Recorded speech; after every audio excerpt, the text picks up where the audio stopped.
नमस्कार दोस्तों, अपनी बात में आपका स्वागत है। दोस्तों, आज दीपावली की पूर्व संध्या है। तो दीपावली की पूर्व संध्या पे गोस्वामी तुलसीदास जी के बारे में एक वीडियो बनाने का काफ़ी दिनों से मन कर रहा था।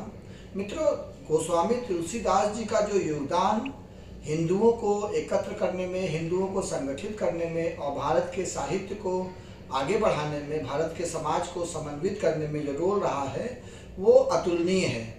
आपको पता होगा कि 1532 के पास जो है तुलसीदास जी का जन्म हुआ था और उस समय अकबर का शासन उसके बाद प्रारंभ हुआ था। तो जब उस समय की बात में शैव और वैष्णव संप्रदाय में आपस में काफ़ी रंजिश चल रही थी, काफ़ी इनमें विवाद था। जैसे अभी जो है मुस्लिम्स में शिया सुन्नी अलग अलग संप्रदाय में जो विवाद चलता है, वैसे ही शैव और वैष्णव में काफ़ी विवाद था। आपको तो मालूम है, शैव मतलब जो शिव और उनके परिवार को मानने वाले हैं, और वैष्णव मतलब विष्णु, राम और कृष्ण को जो मानने वाले हैं वो वैष्णव में आते हैं। तो इनमें आपस में काफ़ी विवाद था।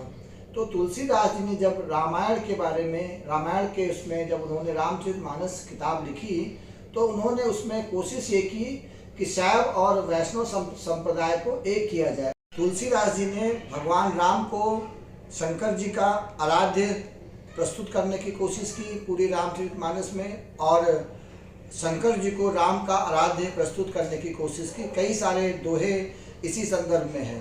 तो धीमे धीमे उन्होंने जो रामचरितमानस लिखी, उसका जो मूल ये था कि शंकर और मतलब वैष्णव और शैव दोनों संप्रदाय हिंदू संप्रदाय के ही भाग हैं।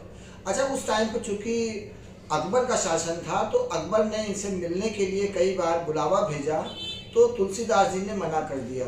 और बताते हैं कि इसी से नाराज होकर के अकबर ने तुलसीदास जी को जेल में बंद कर दिया। 1 महीने करीब जेल में बंद रहने के बाद बताते हैं कि बंदरों ने अकबर के महल पे हमला कर दिया, और फिर मजबूरी में अकबर को तुलसीदास जी को छोड़ना पड़ा था। और बताते हैं कि उसी 1 महीने जेल में रहते हुए ही तुलसीदास जी ने ये हनुमान चालीसा की रचना की।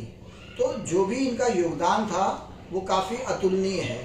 अच्छा, एक अरुण शौरी करके कथाकार रहे हैं, जिन्होंने वर्शिपिंग फॉल्स गॉड करके पुस्तक लिखी है। हालांकि वो पुस्तक अंबेडकर जी के ऊपर है, लेकिन जो पुस्तक का टाइटल है वो बहुत ही अच्छा है। हम लोग भी यही कर रहे हैं। हम लोग अपने जो वास्तविक जो है प्रतिमान है, वास्तविक जो देवता हैं, जिनको हमें पूजना चाहिए, जिनकी हमें याद करना चाहिए, उनकी जगह पे हम लोगों ने गलत देवताओं को चुन लिया है। हमारे जो रोल मॉडल हैं वो हीरो हो गए हैं, वो क्रिकेटर हो गए हैं, जो कि तंबाकू का विज्ञापन करते हैं, पान मसाले का विज्ञापन करते हैं, ऑनलाइन गेमिंग का विज्ञापन करते हैं।